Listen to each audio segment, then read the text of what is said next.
인류 역사상 가장 위대한 그림 중 하나로 꼽히는 레오나르도 다빈치의 최후의 만찬.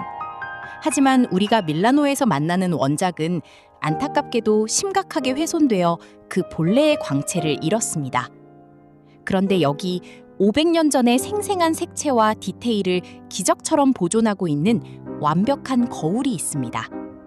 오늘 우리는 이 사본을 통해 다빈치가 숨겨둔 진정한 의도와 천재성을 다시 읽어보려 합니다.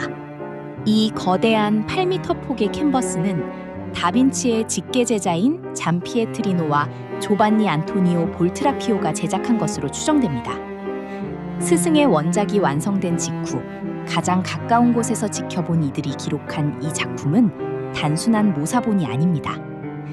원작의 보존 상태가 급격히 나빠지자 현대의 복원가들이 원본의 정체성을 되찾기 위해 가장 먼저 참조했던 최종 설계도이자 인류 공동의 자산입니다. 다빈치는 혁신가였지만 동시에 치명적인 실수를 했습니다. 마르지 않은 벽에 수성물감을 쓰는 프레스코 대신 마른 벽에 기름과 템페라를 섞어 쓰는 실험적인 기법을 선택했죠.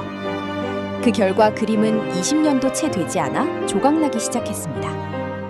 하지만 이 사본은 캔버스 위 유화라는 안정적인 매체를 선택함으로써 원작에서는 증발해버린 다빈치의 화려한 색채 감각과 미세한 명암의 대비를 오늘날 우리에게 온전히 전달해주고 있습니다. 제자들은 스승의 필치 하나하나를 추종했습니다.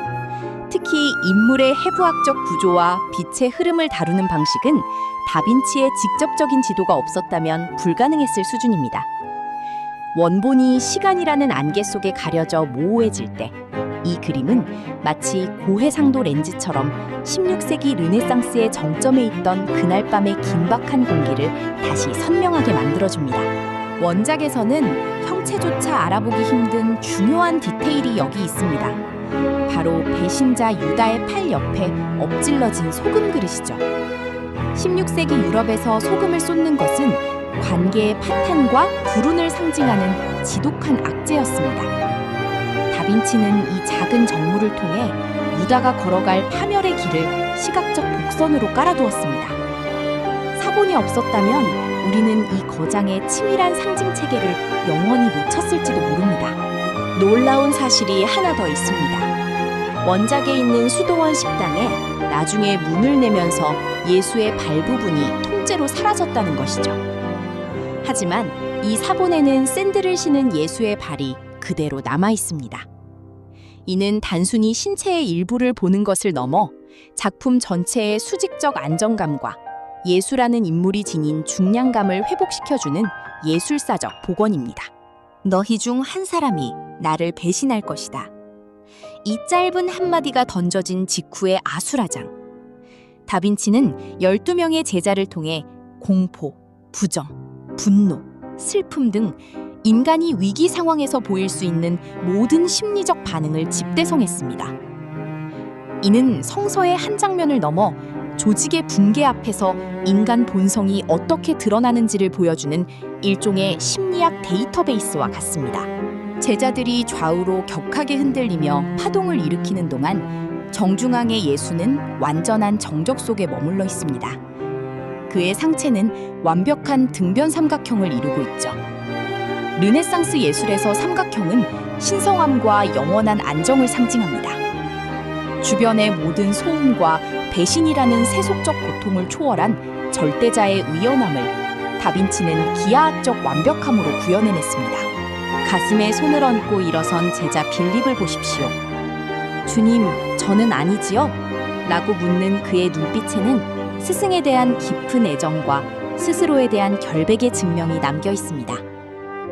다빈치는 각 인물의 성격에 맞는 전용 제스처를 부여함으로써 관객이 그림 속 대화에 직접 참여하는 듯한 공감각적 경험을 선사합니다. 나와 함께 그릇에 손을 넣는 자가 나를 배신할 것이다. 예수의 예언과 동시에 유다의 손이 같은 방향을 향합니다.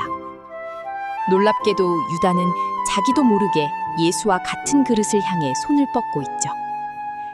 다빈치는 이 손의 교차를 통해 배신이 이미 결정되었음을, 그리고 운명은 피할 수 없는 궤도에 올랐음을 시각적으로 증명합니다. 화면 왼쪽 가장 드라마틱한 그룹입니다. 열정적인 베드로는 요한의 귀에 대고 배신자가 누구인지 묻고 있고, 그 사이에서 유다는 몸을 뒤로 젖히며 어둠 속으로 숨으려 합니다.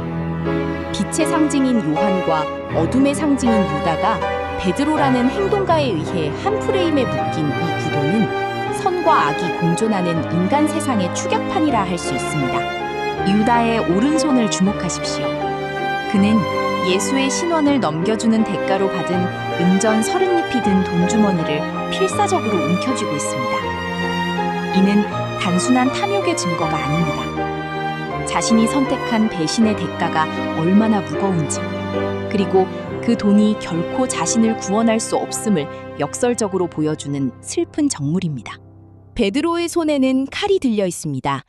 이는 나중에 예수를 체포하려는 병사의 귀를 자르게 될 그의 성급하고 충직한 성격을 암시하죠. 평화로운 식탁 위에 등장한 이 날카로운 흉기는 곧 들이닥칠 물리적 폭력과 비극의 전조입니다. 다빈치는 정적인 식사 장면 속에 동적인 긴장감을 숨겨두는 천재적인 연출력을 발휘했습니다. 하늘을 향해 손가락을 치켜 세운 도마. 이 제스처는 훗날 부활한 예수의 상처에 손가락을 넣어봐야 믿겠다고 했던 그의 회의주의적 기질을 상징합니다.